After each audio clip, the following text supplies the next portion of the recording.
All right, let's welcome back Tori, Commissioner, to the Coast to Coast episode 31 podcast. I'm sitting here on the West Coast. He's sitting over there, standing over there on the East Coast. Got my commissioner jacket on. And games are just getting kicked off here on this Thursday. COVID's still going rampant everywhere.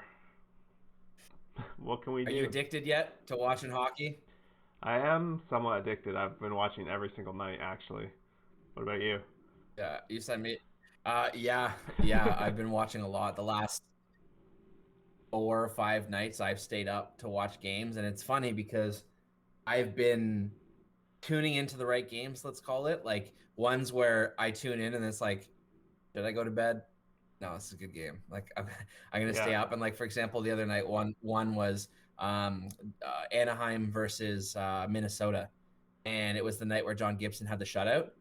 And I was watching whatever. I think the Leafs played that night. I don't remember. I forgot a little bit about that, but whatever. I was on that game, and I was watching it, and I said to myself, "Oh, that's right. I'll just watch until Anaheim gives up a goal," because obviously I have them in fantasy, so I like to watch my goalies, and until they give up a goal, then I kind of don't care and I'll move on. Yeah. So like I was like, yeah, there's not a lot of other action going on. There's a lot of intermissions. I'll watch until he gives up a goal. And I was sitting there like dozing off, and I'm like, no, I gotta make it. Yeah, I think every fantasy owner can relate to that. Draws us to whatever game on a given night. Yeah. I also have the good matchup games though. Like when there's a good matchup, I get attracted to it. Like anytime I'm gonna see Washington Pittsburgh, that's gonna pique my interest. And we're gonna be of the North Division. We're gonna be seeing a lot of that this season. Like I think everyone at least has a little bit of rivalry within their division, and new rivalries are gonna kind of form here, and it's great. The games are starting to pile in there. We've had a couple postponements though this week so far. Yeah. And we also still don't have a team that hasn't played yet with the Dallas Stars.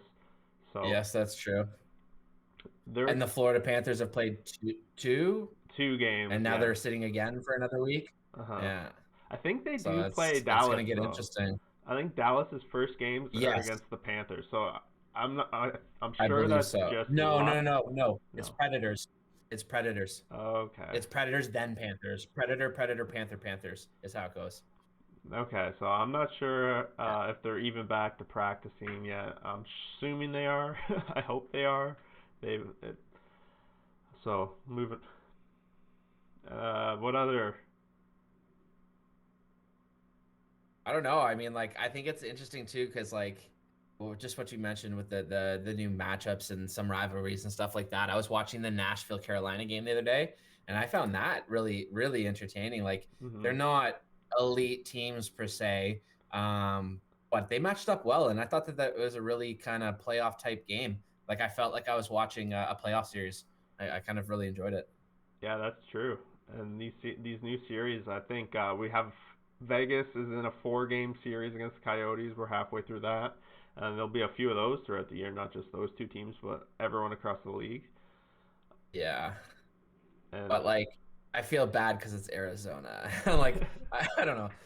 I tend to shit on Arizona a lot, and I don't really mean to, but like, I just kind of they're just easy to pick on, I guess. They're Mickey Mousey to me. Like they're what the Anaheim Ducks were to the NHL for the longest time before they kind of won the cup and got Teemu Selanne and got kind of a little bit of legitimate, Pronger and Niedermayer went there. Like they kind of established themselves then, right? Like the Coyotes to me, they were that strong defensive, stalwart that just was so stingy. And in order to be like that, you need to be able to bring in more pieces each year that fill the hole that isn't helping the machine work.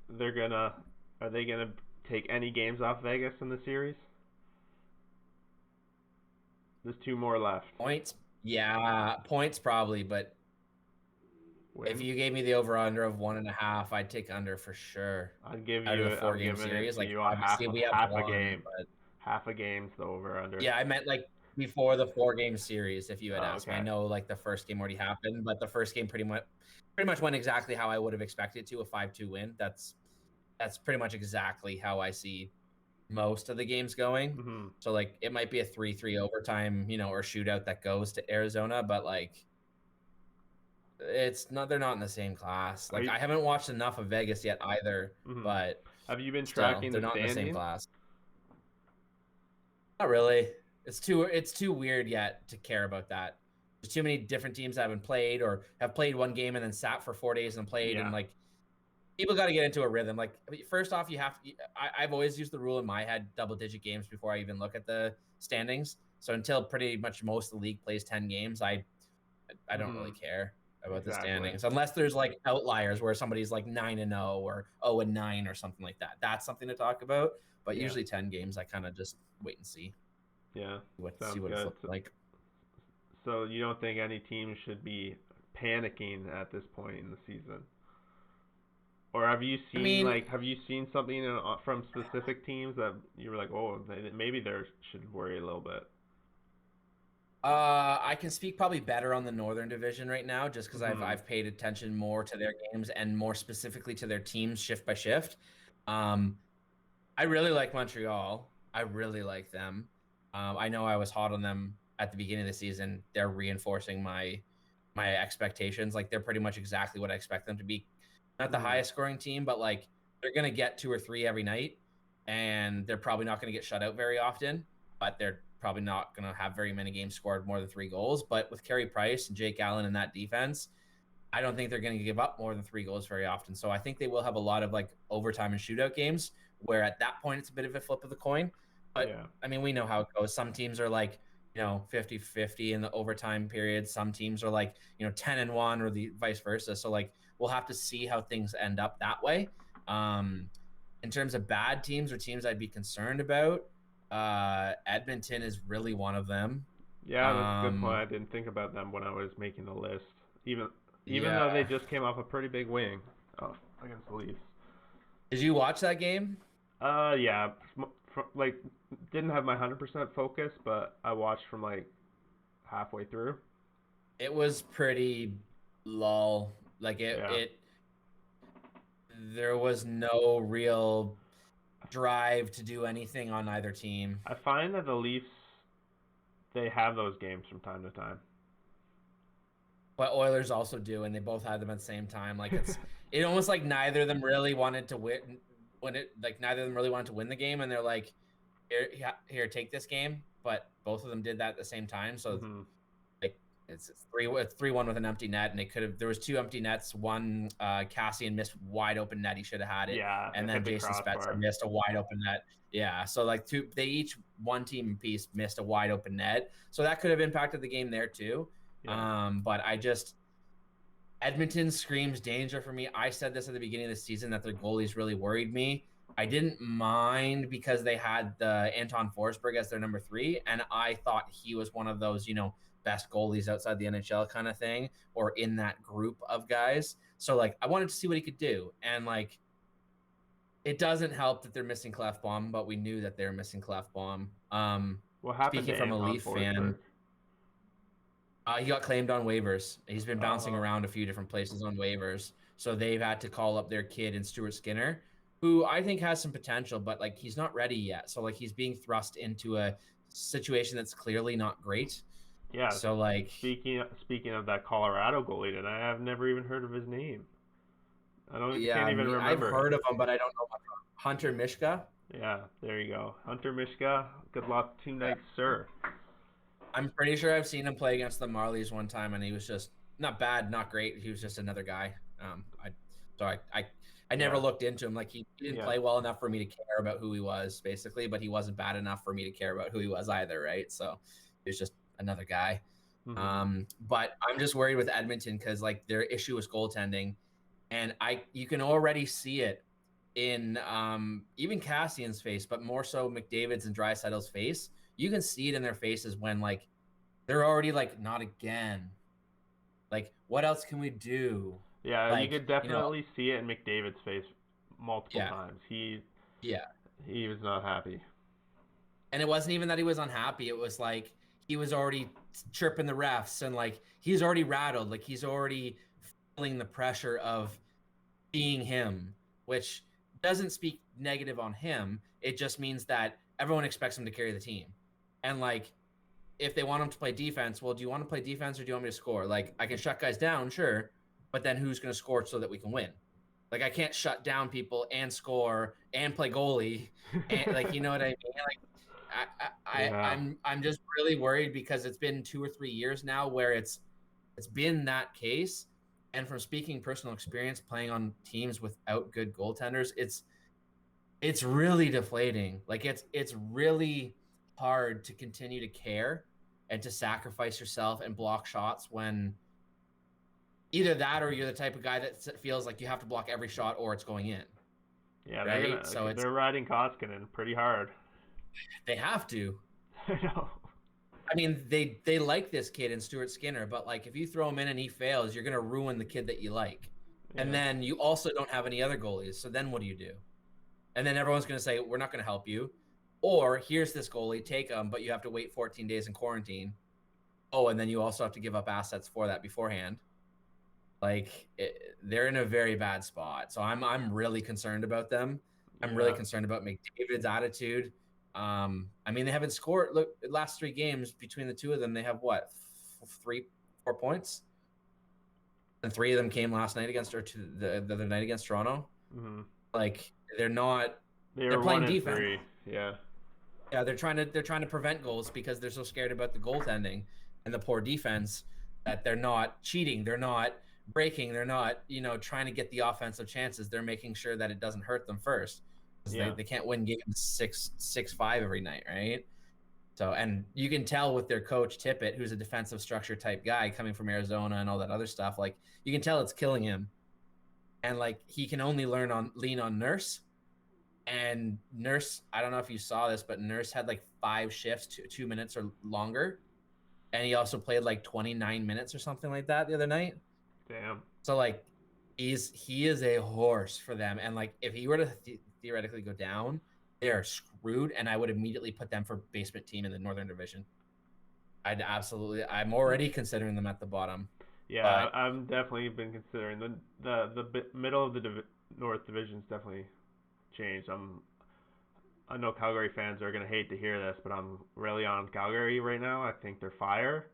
Me too. Yeah, so yeah, me too. They also have Markstrom, who's a beast. Like he's if Calgary, back to what I was talking about the goaltenders, like if we don't or if Calgary didn't have Rittich, Markstrom would be a stud. But because they have Rittich and Markstrom, they're still gonna have to get Rittich in there.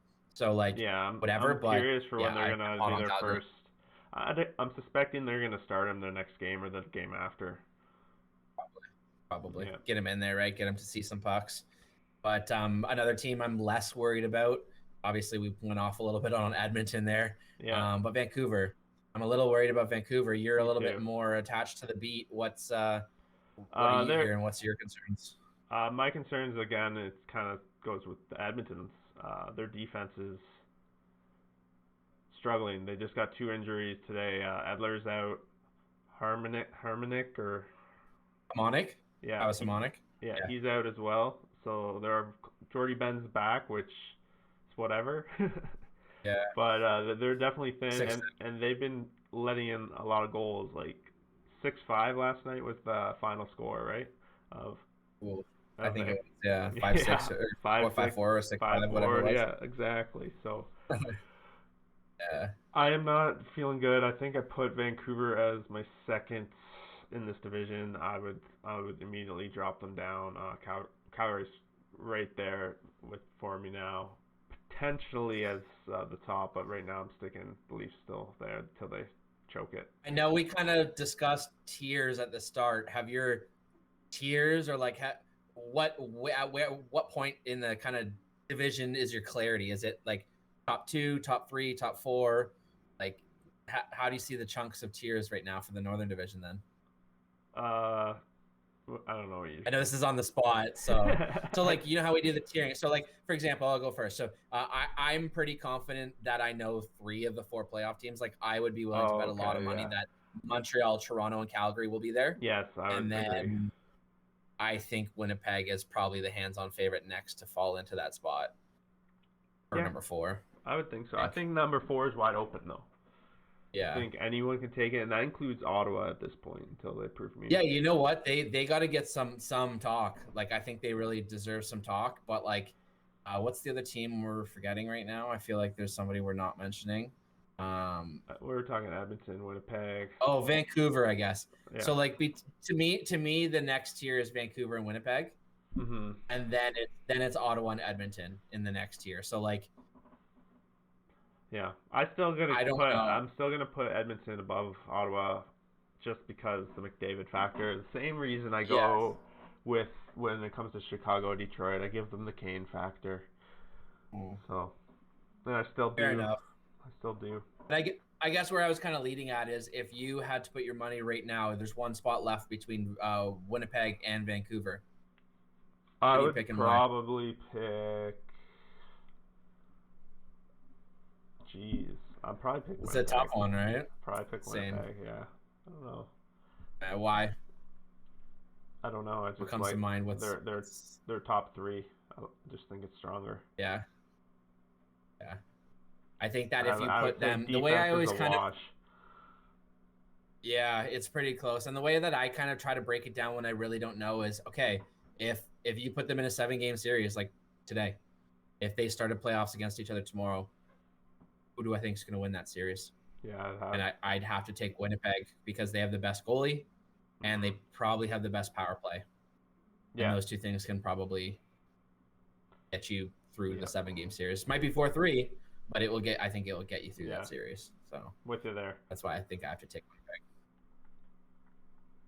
Yeah. But I'm stoked. I love this division. And I Yeah, think it's that's a fun. good segue to go to how the NHL is already talking about how they will not do what they're doing this year again in terms of having like the Northern Division, but Yeah, they do realize how much exposure Western Canada does not get to this Central Canada type thing. So like, we don't get the McDavid Matthews, we don't get the exposures for those different things, and like Leafs fans basically don't know anything about Elias Peterson, and yeah. I think that that's a bit of a shame. That's a So mistake. like, Yeah. yeah, it's really a missed opportunity here, but we also have Matthews, so like Mhm. not trying to say one's better than the other, but in Toronto, they're Yeah, always of going to course. love their guy Yeah, of over any course. other guy, right? So like I think it's a bit of a shame, but they've already come out and said like we don't know if it's going to be like a baseball type thing where like you go and you have a mini series, or maybe it would be a thing where you go and you have a mini playoff series. So maybe you'd play 3 games at, like, let's say Calgary plays 3 games in Toronto, and then you come back and play 3 in No, Calgary, I get it. and Like, I something. think we talked about this probably 20 episodes ago, like before COVID, that how some Blackhawks, I think Patrick Kane was the guy who was expressing that he liked this kind of schedule with like Mhm. little series, and it was a Yeah, proposed schedule even before this pandemic thing that's became a true. thing. So, That's true. And it would also cut down. I know one of the topics attached to that too is cutting down travel costs, or like team costs. Because like obviously, it's kind of nice to have a back to back or like a home and home, mhm. but you're gonna do home and home and then travel, Toronto to Calgary and then go back to Winnipeg the next day. What's the point? Like, Yeah. go play 2 in Vancouver, play 2 in Calgary, and come home.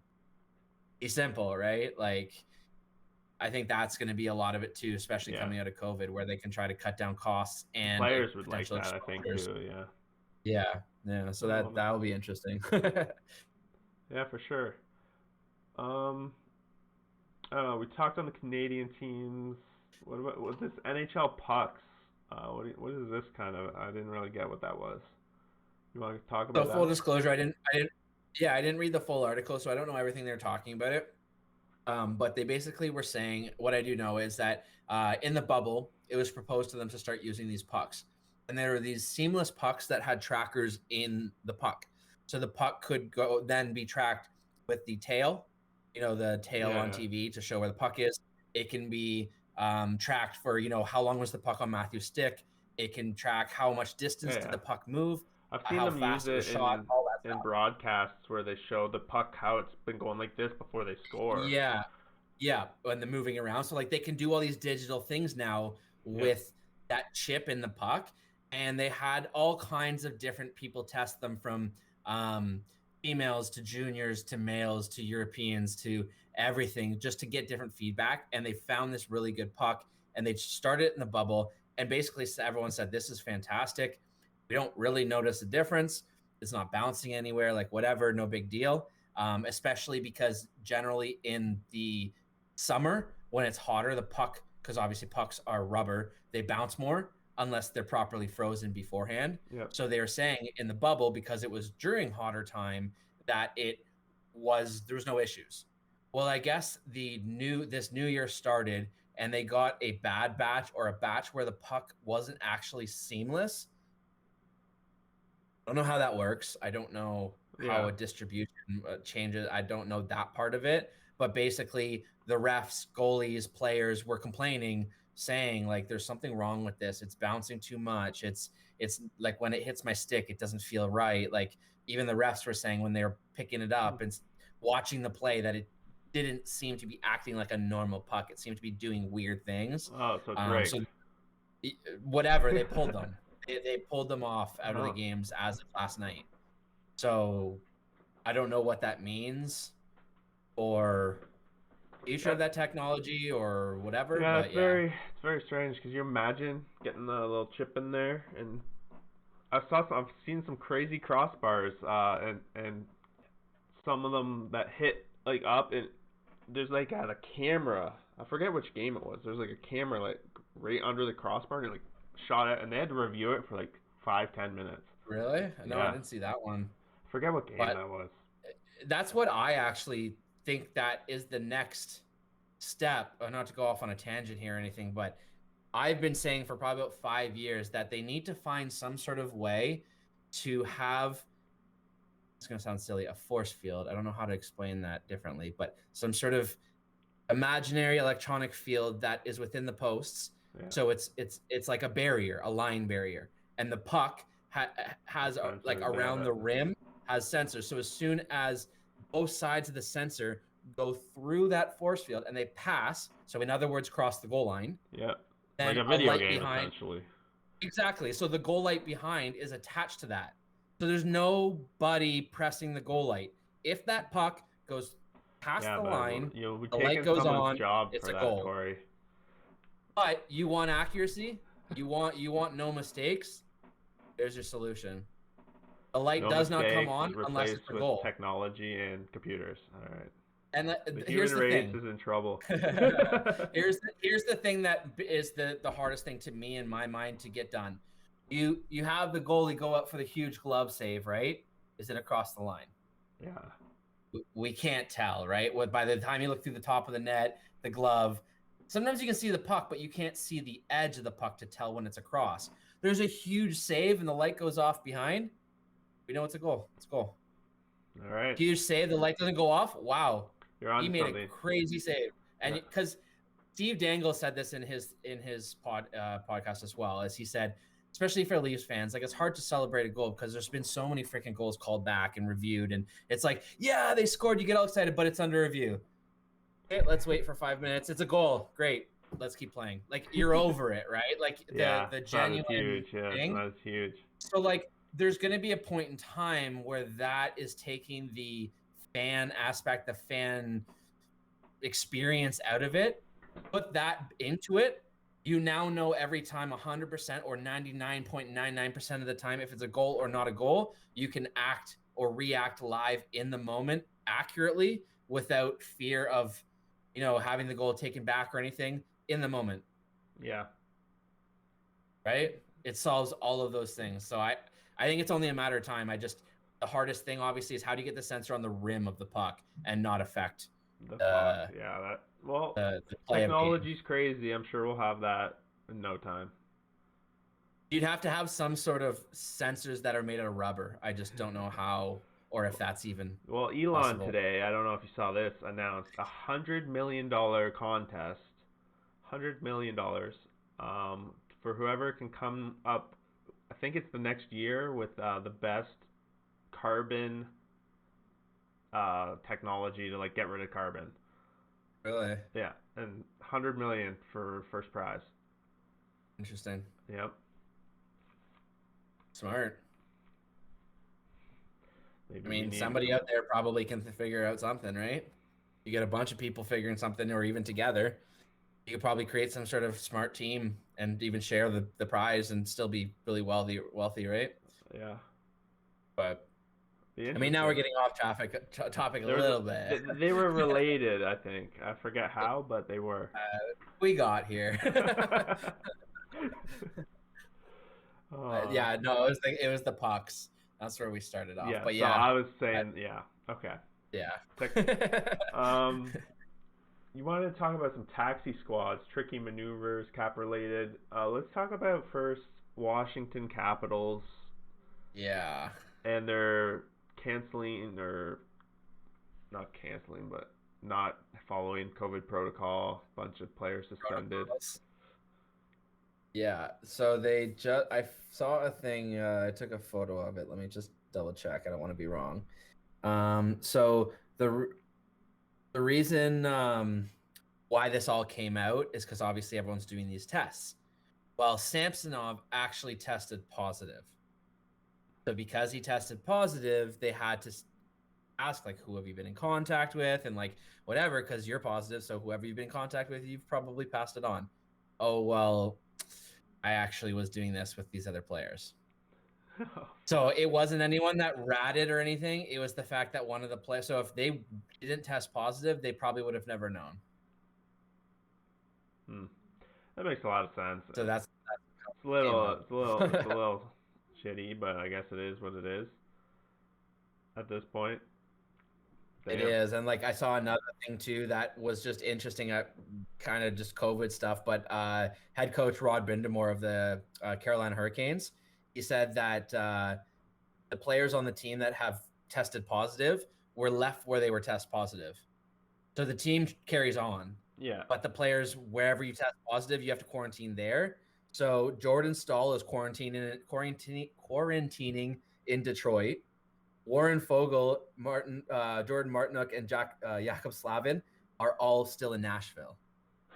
And then they've moved on to Dallas. So they've got players now in 3 cities. Fun. That's weird, right? It's kind of fun, man. It's fun times.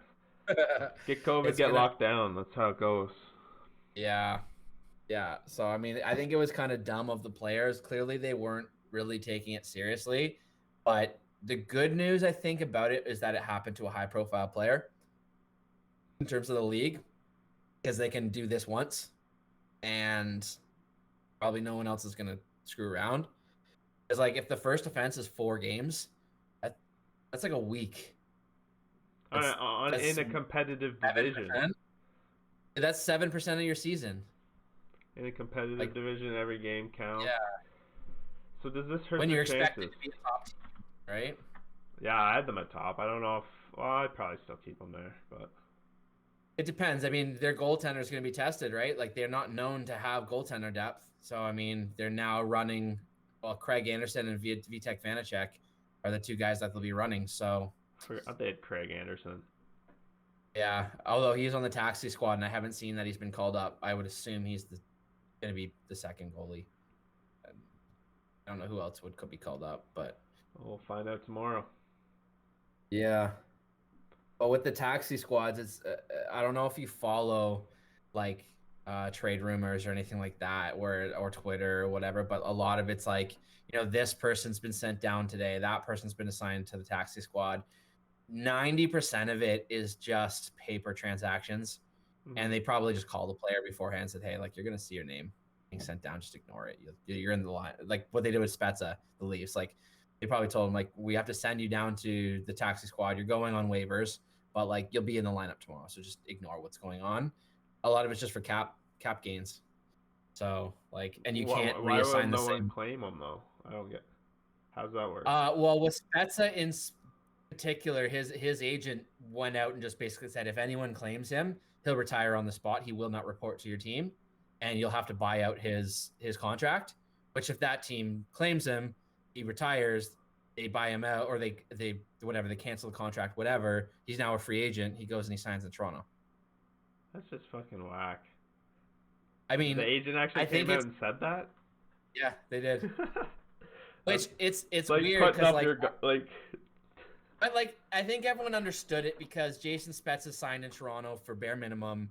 He's putting it. He said his agent said, "Well, Jason's putting his body through the rigors of what's required, especially during these times, because he wants to be a Maple Leaf. He doesn't want to be on any other team. He wouldn't have signed anywhere else if it wasn't Toronto. He would have retired if the Leafs didn't sign him. Like it's Toronto or it's home time for him.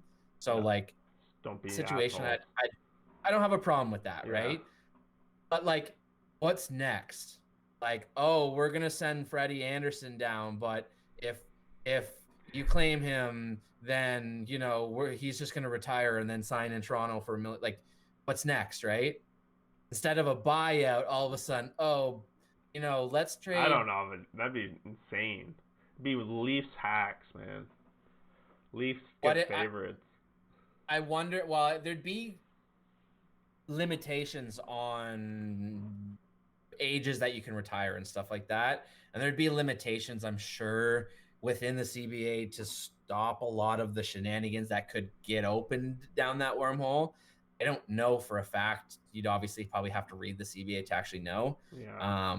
But I would be interested to have some sort of summarized, points on, what is stopping. Who is one of the worst contracts? I don't know. I always just go to Louis Eriksson because that's all they complain about here. Yeah, but I mean, like, who's a bad contract that's actually still a good player? Like, whoever would apply there, let's trade him to Toronto, and he retires. Toronto pays the money because who cares? And then that player, because you can't re-sign with the team that your contract's canceled with, right? So it's not like the Leafs could bring on a bad But why would they contract. cancel his contract? Why wouldn't they just hold him out of Because they're revenge? retiring. Yeah, but Retiring. just hold it to be out of revenge. If you walk away, do you want to still pay that person that money? But If yeah, they're willing to walk away and void the contract, I guess you so, void the yeah. contract and you cancel it as well. I should have said void, not cancel, but yeah, like Yeah, okay. if you decide to do that, right? So I mean, like, I would like to know the answer of what's stopping whoever that player is. A Brent Burns, let's say. It's like, hey, maybe he's overpaid. Let's trade him to Team X. He retires. They void the contract, and then he goes back to San Jose for like just a situation like that. Like I'm curious to what rules actually apply for that because I don't know. Yeah. But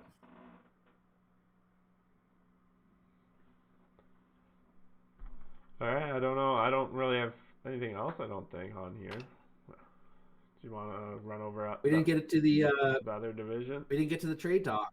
Trade talk. Oh yeah, we didn't. Yeah. It was the second thing, and I skipped over it. Yeah, and you skipped over the betting because you didn't want to talk about. I don't want to talk about it. No. Okay. All right, let's talk about it. Okay, let's talk about it. The betting, I got crushed on that one day. In a matter of like 5 minutes. In a matter of 5 minutes, I had leads in 3 of the games. I lose all the leads. They go to overtime. All of them lose. They're all underdogs. I went 0 for 5 that day. It was a hurting day. But Yeah. we came back the very next day with a winner, so That's what's most important. You're up on the season, right? yeah, I was until that day. So I'm like down like 2 units now. So it's just early. It's early, and today's a big night itself. So going back to the underdog I haven't looked train at the matchups for tonight. I'm gonna go watch some for sure. Yeah. What's your matchup of tonight? My matchup of tonight is probably the rematch of Vancouver Montreal. I want to see what Vancouver's got. If they can come out and even with those 2 defensemen and pull off a win, I think that's very big for them. That's probably my matchup of the night. I'm just looking at the games now. I'd probably watch that game. I'd probably flip to the Ottawa-Winnipeg game. Yep. And I'd probably watch the Tampa-Columbus game. Yep. Those would probably be my 3 games I would kind of rotate between. Yep, and the Devils could be in trouble tonight. They went with Scott Wedgwood as their goalie. Mackenzie Blackwood, he's one of the COVID's latest victims. Is he? Yeah. It's not good for the Devils. That's huge. Yeah. Not good for the Devils. That's huge. They coming out of the gate strong. Hughes has been playing pretty good. We The got Islanders are up 2-0 right now. Yep. And they get another shutout.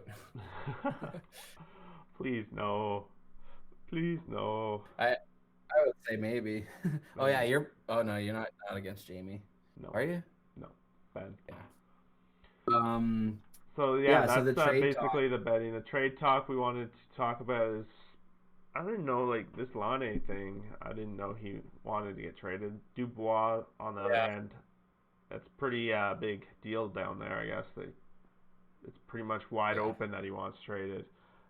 I don't know if yeah. I don't think it's gonna affect them. They're winning tonight right now. It looked like. Well, nothing as of now. Yeah. So I don't know.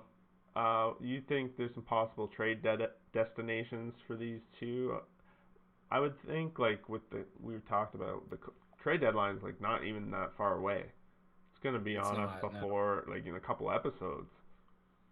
Yeah, We'll already be almost probably talking about it. 4 episodes. Yeah. Yeah. So Yeah. a couple destinations for these guys. Do you think they cross the borders? Like I'm not so Well, sure. see, that's the thing is that like if you acquire anybody, you're either going to want to go out and trade somebody and get them early, Yep. but that's going to cost you more. But then you're also, regardless, if you acquire somebody from, outside your division, they have to quarantine. So does that mean that you look at your basement teams in your own division and pay more? Does that mean that you get out ahead of a time, just deal with the time off and pay accordingly? Does that mean that more expensive guys cost less at the deadline because they have to deal with all this stuff? I think that's all going to be interesting. It's gonna be interesting how much these guys actually go for it because like the season could very much be in jeopardy at this point with the way these postponements Yeah. are, how quickly. All it takes is one team. Some people just like F this. We're wave two. Like we're still peaking in a lot of places. Like F this. It's not worth it anymore.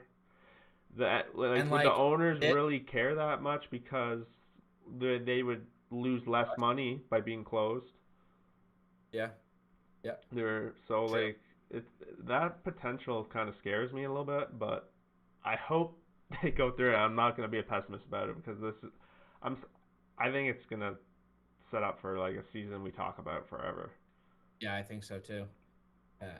And That this is kind of military tactics here, but like or like warfare tactics here, but like what is stopping Team X? Let's let's pick a division. I don't know. Who's the closest division? Probably the one with like the Islanders and yeah, the Philly and Metro, Boston, yeah. whatever, right? So like who's the worst team in that division? New Jersey. Off the top. New Jersey. So what's stopping New Jersey or like one of the bottom teams from trading one of their players that has tested positive for COVID, trade him to a team. Now all of a sudden that team has players who are testing positive and they're missing their star players and they almost sabotage their Undercover agent. yeah, like I'm not suggesting they're That's gonna lie and be like, crazy. oh, he's healthy and trade him, but like, what if everything's fine? You trade a guy, and somewhere between being traded and getting to the new team, obviously this is why you're gonna have to quarantine. But like, what if there's a situation where they go past quarantine, but then they still take it to their new team, and then it runs rampant through that team? Could there be a situation where hey guys, it's the first night of the playoffs, but Team X is going to join us in 4 days because they're all under COVID protocol. And then does that mean that we're now going to have to take longer breaks between each rounds? Like it's a 7-game series in the playoffs, right? Yeah. What if 2 series in game 3 have to be halted? Aren't they The going rest of the back to series the finished. bubble? Aren't they going back to bubbles for the I playoffs? haven't heard. Maybe I it would be assume. smarter. I assume they It would be will. smarter. I assume they will. Yeah. Book it here. Bubbles for the Yeah. playoffs. Book it. Um, Yeah, like in terms of the actual names of trades and whatnot, there's a lot of speculation saying that Dubois and Liney would be flipped for each other. I actually don't think that that's the case at all. no, Um, it doesn't make sense to me at all. no, it doesn't for me. Unless there's a third team involved. That's Yeah. the only way. Which 3-way trades in NHL never work, never happen, never work. But I think Dubois. Well, Dubois has stated he wants to be in a big city. He basically wants to get the recognition. that he feels is warranted. He doesn't want to be known as like a two-way, Yeah. decent center. He wants to get, Oh, but he's yeah. also suggested he wants to be in Montreal or in New York Rangers with Panarin. That's what I've heard. Yeah. That's So what I agree in I've terms heard of like assets Montreal. that those teams have. Yeah. The Montreal also has a couple Finnish prospects that because of what's his name? The GM in Columbus is Finnish. I forget his name off the top of my head right now. But maybe you fall in love with certain guys of your own nationality or something.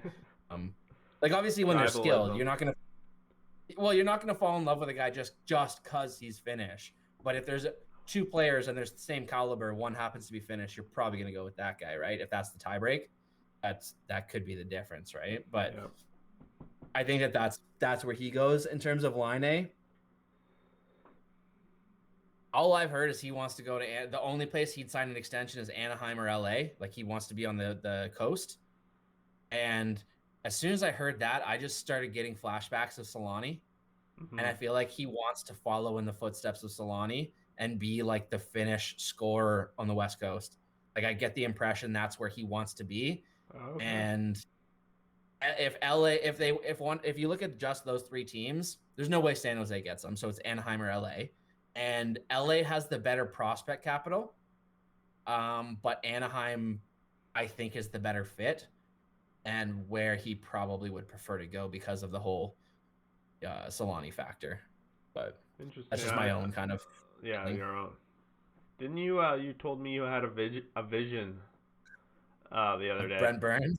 Oh, yeah, Brent Burns' vision. Let's hear about that. Yeah, so I don't know what was happening. Like you and I were chatting sports and I was watching hockey and whatever. And I went up to bed and I went to bed and I just like, I kind of fall asleep. And then I woke up and I was like, did that happen? And I had to check my phone because for some reason I thought Burns was traded to the Flyers. And then I was like, wait a second, that actually makes a whole lot of sense. And then I started thinking about like, how could you possibly make this? And like, makes sense. Like, if it happens, you heard it here first. Yeah, In his vision. like I love I it. just, there's so many factors about it, and the whole like Pronger thing about like, Philly just likes their big defensemen, and I just feel like, let me ask you this: do you take the Flyers seriously right now? No, not enough. As a Stanley Cup favorite. No, Why? they're suffering injuries again. Injuries again. But as a healthy, if they were all healthy, what are they defenseman, missing? The big name defenseman, they have Provorov who's trying to step up. Yeah, but they need like a bit of that intimidation, right? Like I think a lot of people don't take them seriously. Like I think people used to be a little bit afraid of them, but since they lost Simmons and some of their big defensemen, I think that they've kind of lost that luster. Their own reporters don't even take them seriously. You hear about that? I did hear about that. So like I don't know. I just have a feeling that, or I thought it happened when I briefly woke up. Cool. I was out. So let's see if that happens. That would be cool. Yeah, that'd be a cool one. You wanna talk about the exciting times that's happening over there at Skydome? Oh yeah, Blue Jays, baby. Blue Jays. I know this is a hockey podcast, but I mean they made the biggest contract signing of their franchise history, the biggest commitment they've ever made for George Springer, and I think that's pretty big. I mean, I know in our chat group you've watched me go up and down in terms of the fandom of the Blue Jays, but I think that a lot of it just boils down to the fact that as Blue Jays fans, I think I can probably speak on behalf of you and a lot of other people here. Like we've just been waiting for them to step up and like, you've been talking the talk. Let's actually see you walk the walk. And like, this is them walking the walk. And it's just kind of like, shit, what else can you walk? Like, how far are we going to walk here? Yeah. Where like, are we going what's now? next? Right. Yeah. Yeah. So like, I think it's really exciting. I think it's potentially a franchise changing moment. Like, we're not old enough to really speak on, like the changes that happened in Toronto just up to the strike that kind of killed baseball in Toronto. Yeah. But whatever kind of happened there, like they were one of the top spenders. They were one of the places that all the Cuban and international free agents wanted to play for. Like They had kids growing up who wanted to be a Blue Jay. Like they got their guys, they paid their guys. Like they were a big dog in the park, and then they've been dormant for so long, and it's like be a big dog again. Like you Yeah. have the capacity to do it. Let's be a big dog. And I hope, I want this to be just the first step in opening that door again and being a big dog and not being afraid of the freaking Yankees and the Red Sox and being like, well, I guess we're always going to be the third best team. Like, Yeah, I screw fucking it. hate that. I Let's be hate the that. best team. Yeah, let's Like, do let's it. do it. Let's Like, do it. so I hope that's the start. I really hope this is I the do start. too. I do too. I'm, I'm always gonna be a Jays fan. They're just something about them. It's just when you look at their team and you're like, you are the third best team in the division, and you aren't even looking outside the division yet. You're like, well, I got to go through at least one of these two teams, and I won't. So like, I'm not going to get invested, right? Like, Yeah. there's no point getting invested for the whole journey when you already know where it's going to stop. So it's like, for so many years, other than the couple of years there where we lucked into some good guys like Batista and stuff like that, which took us on some good journeys, like let's be a friggin' big dog. I want to see it. Yeah. Like I want it so bad. Me too. Me too. But yeah. Any other hockey things you want to touch on? I think we're hitting it good, and the games are getting hot and juicy in the second. Yeah, man. I want to go watch some hockey, so I think we call it quits and get back to it. All right, sounds good. We'll touch base on Sunday for the fantasy update. Can't wait. It's gonna be a good one. It's gonna be a good one, yeah. All right, peace, man. All right.